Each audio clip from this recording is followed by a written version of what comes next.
12월 25일 이번 주 목요일입니다. 성탄절이죠. 예배 시작 전에 말씀드린 대로 교회 절기로는 성탄절 이전의 4주간을 대림절 또는 대강절이라고 합니다. 한자 표현입니다.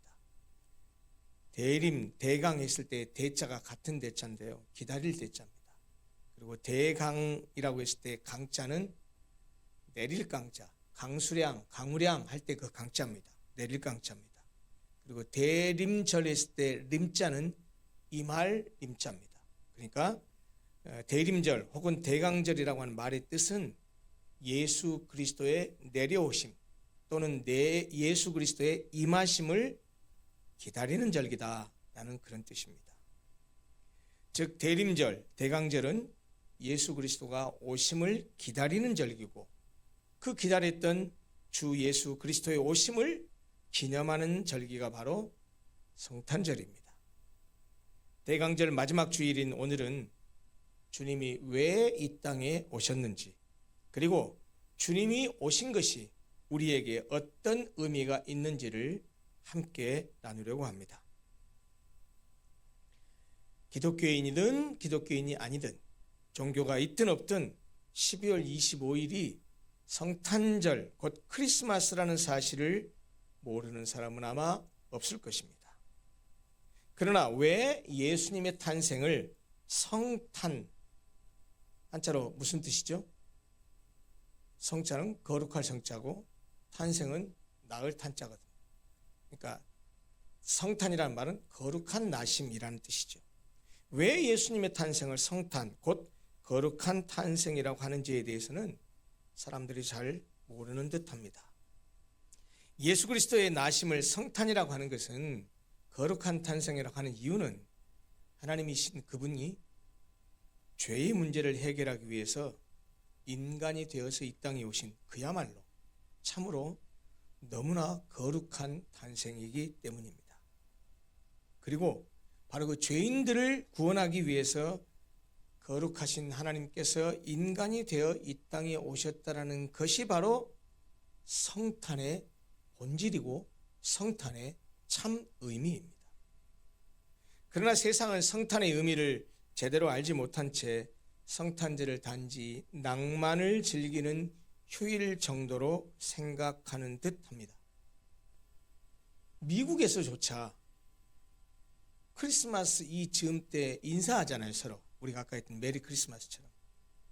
메리 크리스마스라는 말은 교회에서나 쓰는 인사말이었고, 그리고 사람들 입에서도 이렇게 쇼핑센터에 가면 사람들이 메리 크리스마스라고 그렇게 인사하는 것이 아니고 다른 말로 인사하는 것을 들었습니다.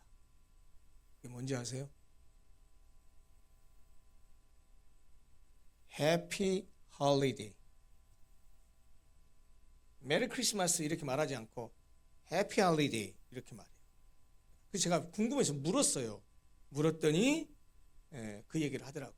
이미 메리 크리스마스는 기독교적인 색채가 너무 강하기 때문에 기독교적인 색채를 빼버려서 중립적이고 포괄적인 의미로 그렇게 해피 홀리데이라는 인사말이 쓰여진 지가 이미 오래되었다고 말하더라고요. 크리스마스라는 말은 두 단어가 합해진 말입니다. 하나는 크라이스트, 그리고 다른 하나는 뒤에 있는 단어 마스. 이 앞에 있는 이 크라이스트, 이거는 영어로 크라이스트라고 발음하지만 우리는 그리스도라고 발음하죠. 이 크라이스트의 어원은 헬라 크리스토스입니다. 아시다시피 크리스토스라는 말은, 그리스도라는 말은 기름 부음을 받았다라는 뜻이고 그 말의 의미는 구세주 메시아라는 뜻입니다. 구원자라는 뜻입니다. 그 다음에 영어 단어로 그 크리스마스를 스펠링을 쓰면 CHRIST, 이 크라이스트죠. 그 다음에 뒤에 MAS가 붙어오잖아요. 마스가 붙잖아요. 그래요. 이 크리스마스는 이 앞에 크라이스트와 뒤에 마스가 합성된 말인데 뒤에 있는 마스는 어원은 라틴어입니다. 동사는 미테레고요. 그 미테레의 명사형이 미사입니다. 미테레의 의미는 보내다, 파송하다라는 뜻이고요. 그리고 미테레의 명사형인 미사는 보냄, 파송이라는 뜻입니다. 그래서 미사라는 말은 본래 어원이 보냄, 파송, 파견 이런 뜻인데 카톨릭에서 그 말을 쓰면서 예배의 마지막을 장식했기 때문에 이 미사라는 단어가 어떻게 사용되느냐, 예배, 경배 이런 의미로 전용돼서 사용되는 거예요. 그러니까 결국 크라이스트와 미사, 메스라는 말이 합쳐져서 크리스마스가 됐는데 이 말을 어원적으로 보면 두 가지로 해석할 수 있어요. 어의로 보면, 그러니까 크리스토스라는 말과 미사, 미테레에서 온 미사라는 말이 합쳐진 말인데, 미사라는 말은 아까 말씀드렸다시피 어의로, 어원적으로 따지면 보냄, 파송, 파견 이런 뜻이고요. 전성된 말로 중세 이후에 가톨릭 교회에서 썼던 그런 의미로 받아들이면 예배, 경배, 높임, 찬미 이런 여러 가지 의미를 갖고 있어요. 그러면 크리스토스 미사, 그럼 두 단어를 합성하면 뜻이 어떻게 됩니까? 파견이란 말로 해석하면 어떻게 돼요? 그리스도를 보냄, 그리스도를 파송함 이런 뜻이 되고요. 이 미사라는 말을 예배라는 말로 해석을 해서 크리스마스라는 말을 어의로 번역하면 어떤 뜻이 돼요? 그리스도께 예배, 그리스도를 경배 이런 의미가 됩니다. 그러니까 크리스마스의 어의가 그런 뜻이에요. 그리스도를 보내심, 그리스도를 파견함, 그리스도를 파송함 이런 뜻이고, 그러니까 크리스마스는 바로 그리스도를 보낸 것을 기념하는 날이라는 뜻이고요. 그 다음에 이게 예배라는 의미로 사용되면 크리스마스는 바로 우리에게 오신, 우리를 위해서 이 땅에 오신, 구원하러 오신 예수 그리스도를 경배하고 예수 그리스도께 찬양하는, 예배하는 날 이런 의미를 담고 있다는 겁니다. 현대인들은 줄임말을 많이 쓰죠. 지금도 이 크리스마스를 영어를 쓸 때 CHRISTMAS 이렇게 쓰나요? 어떻게 쓰나요? 여러분 어떻게 써요? 영어 스펠링으로 하면 X 대시 MAS 이렇게 쓰지 않아요? 그 앞에 X는 뭐고 대시는 뭐죠? 이게 국적 불명의 단어가 되어버렸어요. 그 읽을 때 다 뭐라고 읽어요, 여러분? 엑스마스라고 읽죠? 그 X자는 영어 스펠링이 아닙니다. 헬라어입니다. 영어로 CHRISTMAS 가운데 앞에 크라이스트, CHRIST 이것이 크라이스트인데 이것의 헬라어가 크리스토스인데 크리스토스를 헬라어로 쓰면 이렇게 써요. 영어로 말하면 X자로 시작을 해요. 이게 헬라어 알파벳에서 키라고 합니다. 키. 영어의 CH에 해당하는 헬라어가 영어로 알파벳 X자하고 똑같아요. 헬라어 발음은 키라고 읽고. 그래서 키로 시작하는 크리스토스 헬라어 원어를 뒤에 지워버리고 앞에 X로만 표시한 거예요. 키로만 표시한 거예요. 혹시 여러분 적으실 때 설교할 때 뭐 적잖아요. 하나님, 예수님, 성령님 나올 때마다 하나님, 예수님 쓰려니까 귀찮아. 그래가지고 줄여서 쓴 게 뭔지 아세요? 하나님을 뭘로 써요? 이렇게 쓰잖아. 이렇게. 그게 뭐예요? 영어 발음기어로 말하면 스 발음 나는 발음기어잖아요. 그게 헬라어거든요. 세타예요. 세타. 왜 그걸 쓰느냐? 하나님을 헬라어로 뭐라고 하느냐? 세우스라고 해요. 세우스의 머리 글자 처음 글자예요. 그 다음에 성령님은 어떻게 써요? 수학에서 쓰는 파이를 씁니다. 근데 그 파이가 이것도 약자예요. 머리 글자예요. 헬라어 성경에 보면 성령님을 두 단어로 묘사해요. 하나는 푸뉴마, 영이라는 말로도 쓰고 다른 하나는 파라클레토스라는 단어를 요한복음에 써요. 다 이 파이로 시작해요. 그래서 성령님은 파이로 표현을 하고 그 다음에 예수님은 어떻게 써요? X로 써요. 그 X가 영어가 아니라니까요. 뭐예요? 헬라 크리스토스의 머리 글자예요. 그러니까 하나님은 세타, 예수님은 키, 그 다음에 성령님은 파이로 표현하는 게 헬라어 하나님, 예수님, 성령님이 그렇게 스펠링이 그런 단어로 시작돼서 앞에만 쓰는 거예요. 그것을 크리스마스에도 똑같이 써서 X, 영어 알파벳처럼 X-MAS에서 그걸 엑스마스라고 읽는데 엑스마스라고 읽으면 안 되는 이유를 알겠죠? 그럼 뭐라고 읽어야 돼요? 키마스라고 읽으랍니까? 그럼 뭐라고 읽어야 돼요? 똑같이 크리스마스를 읽어야 돼요. 크리스마스예요. 그리고 이 대시가 뭘 의미하느냐? 생략했다라는 부호예요. 저는 그 사람들이 그 엑스마스라고 읽는 것을 보고서 혼자 그렇게 생각해서, 그래, 세상 사람들은 엑스가 수학에서는 뭘 의미하죠? 미지수죠. 진짜 모르는 거예요. 성탄절이 엑스마스예요. 무슨 말이냐면 무슨 날인지 모른다니까. 정말 세상 사람들한테는 엑스마스일지 모르지만 우리 그리스도인들은 예수님이 이 땅에 왜 오셨는지, 그의 탄생을 기념하는 의미가 무엇인지 분명히 알아야 됩니다. 말씀드린 대로 사실 예수님의 정확한 탄생일은 알 수 없습니다. 12월 25일은 예수님의 생일이 아니라 그의 탄생을 기념하는 날입니다. 중요한 것은 날짜가 아니에요. 날짜는 중요한 게 아니에요. 중요한 것은 왜 교회가 예수님의 나심을 기념하느냐, 그리고 예수의 나심이 오늘 나한테 어떤 의미가 있느냐 하는 그것이 중요한 문제입니다. 그런데 오늘 본문에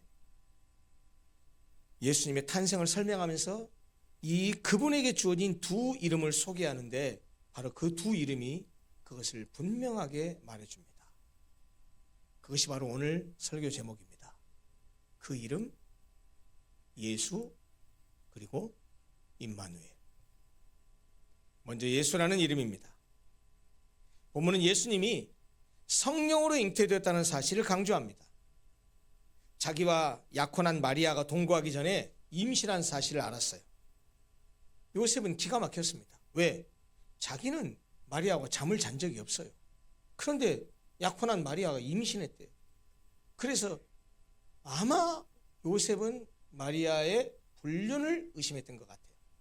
그리고 그를 예를 들어 돌로 쳐 죽일 수 있는 그런 일을 자기가 먼저 행할 수 있지만 마리아와 관계를 조용히 정리하려고 했어요.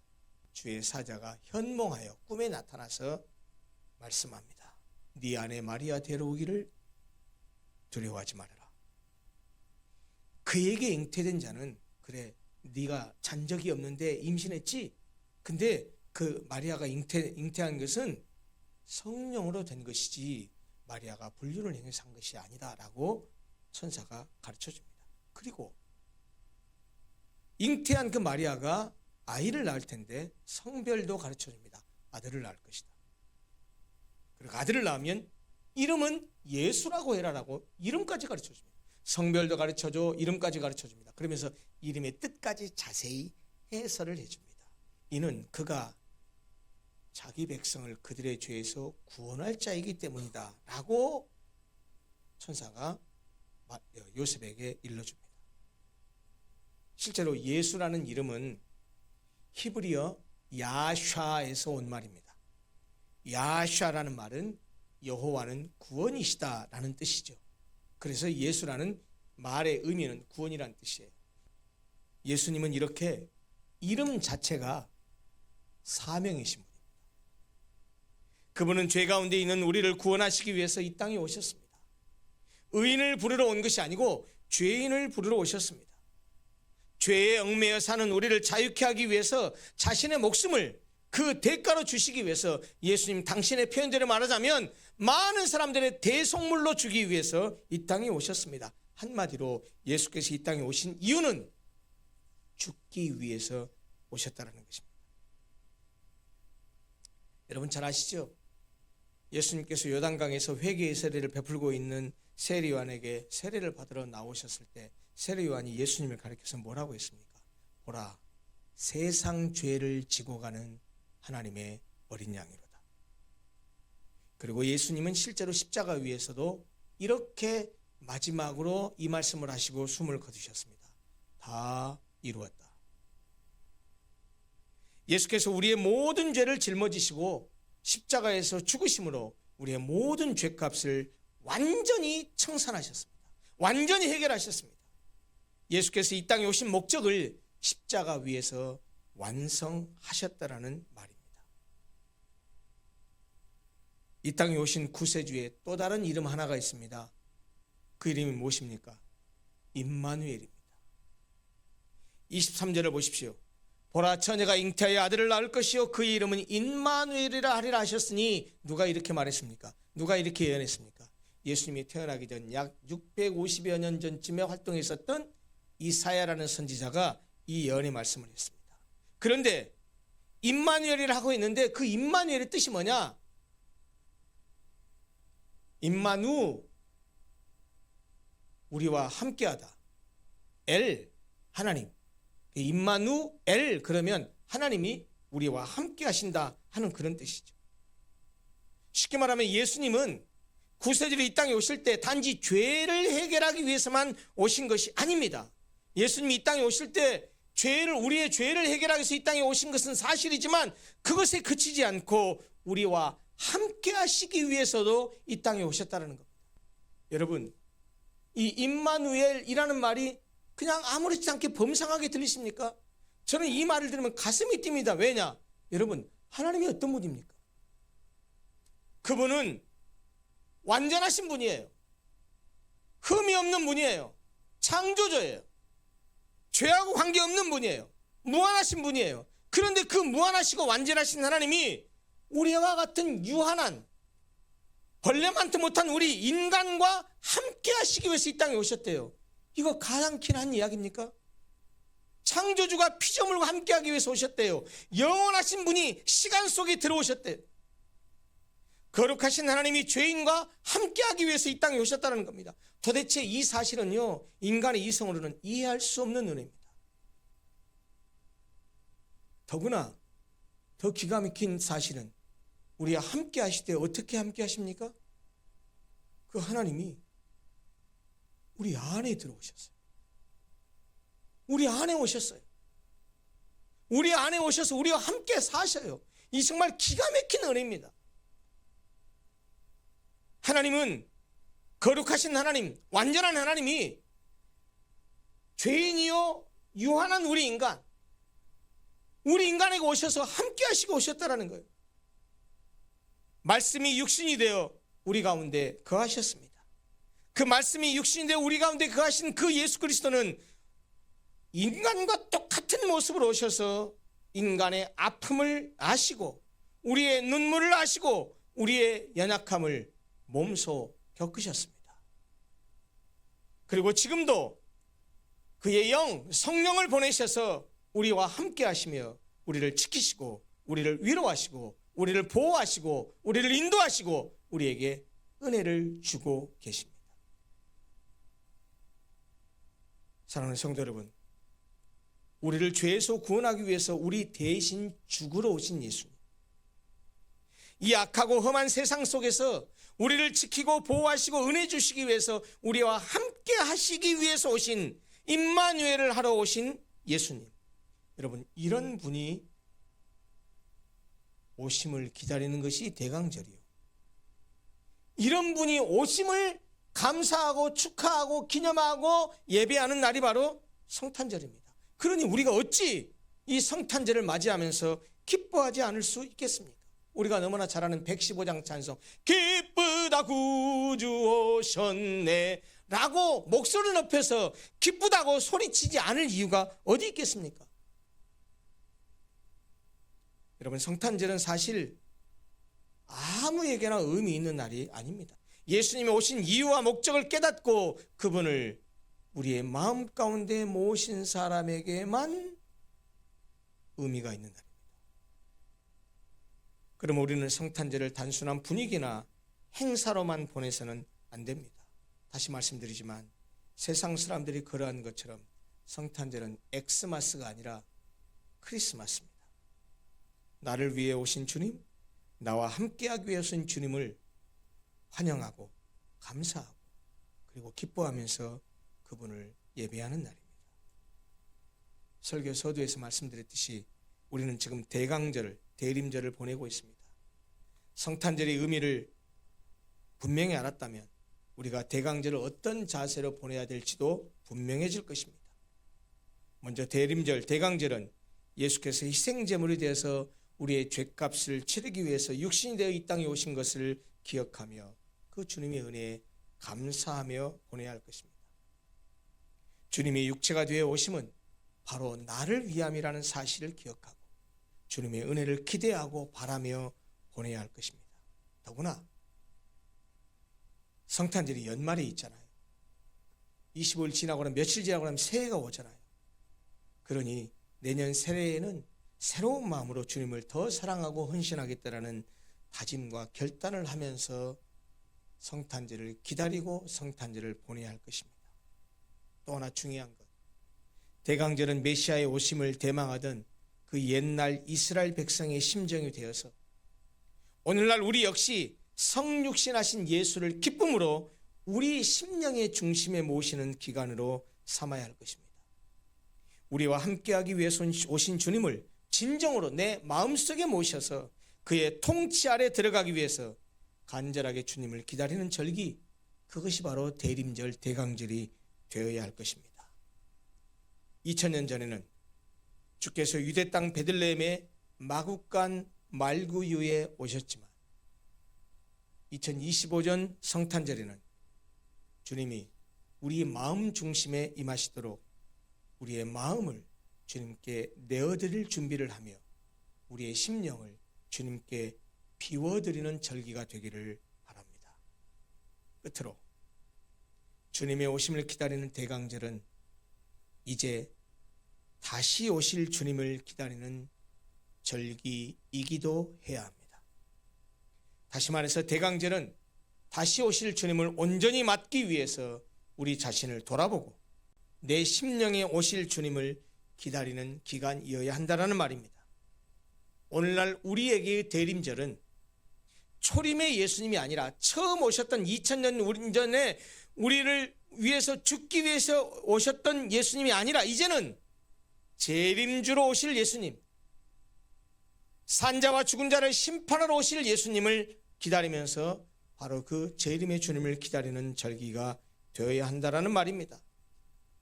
이미 오신 주님은 구원주로 오셨지만 다시 오실 주님은 심판주로 오십니다.